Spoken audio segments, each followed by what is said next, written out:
I saw this caption for a video, and they were saying like, if you're pre-trib, you're gonna deny Christ, if the rapture doesn't come real soon. And I'm like, I can't believe that.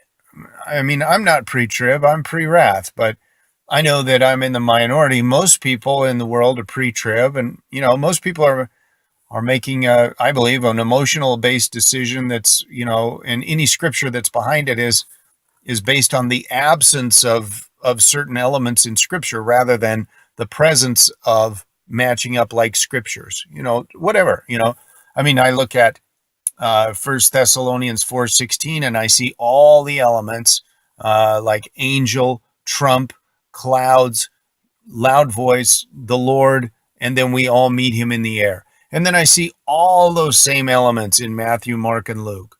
Angels, trump, which is in Matthew, but not Mark and Luke.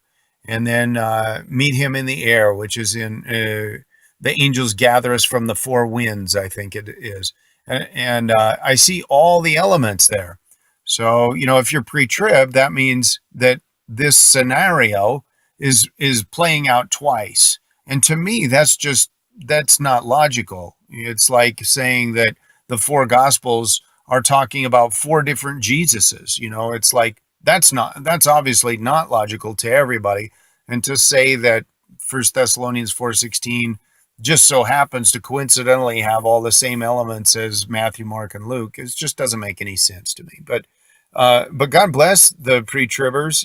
They're in the majority. I think they're making an emotionally based decision based on a fear of not wanting to go through troublesome times, and nobody wants to go through troublesome times. But what I've found out is that it all works out in the end.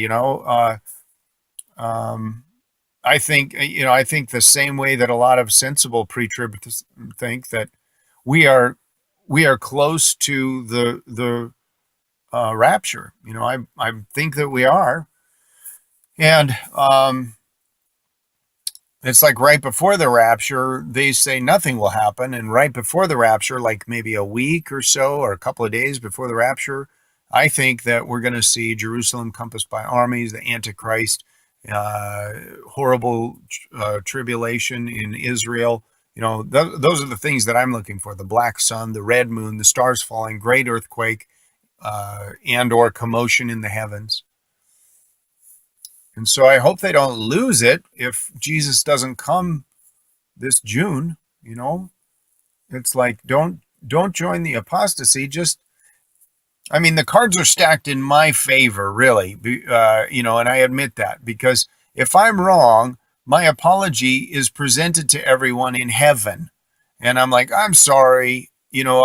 I totally misread scripture, and I don't know where I went wrong. And Jesus will bring correction to me and say, well, these are the places that you missed. This is what I was talking about. And then I'll be like, I repent. I'm so sorry. But all that takes place in heaven if I'm wrong. And so everybody's like, haha, we don't, you're forgiven and we don't really care. If pre-tribbers are wrong, they're not gonna be able to say, I'm sorry down here on the earth. We're still in our fleshly bodies. And most of them are gonna just double down, and they're gonna be like, he's gonna come in July, he's gonna come in August, he's gonna come, maybe he'll come early September, something like that. And I don't know that he's going to come in September. Just that I know, or from what I see from Scripture, these certain events have to take place that lead up to the return of Jesus, and that's at the sixth seal, and the fourth seal is already open, and the rapture is the next thing we're looking for. But the next actual event is Jerusalem compassed with armies. So anyway, I just felt really sad.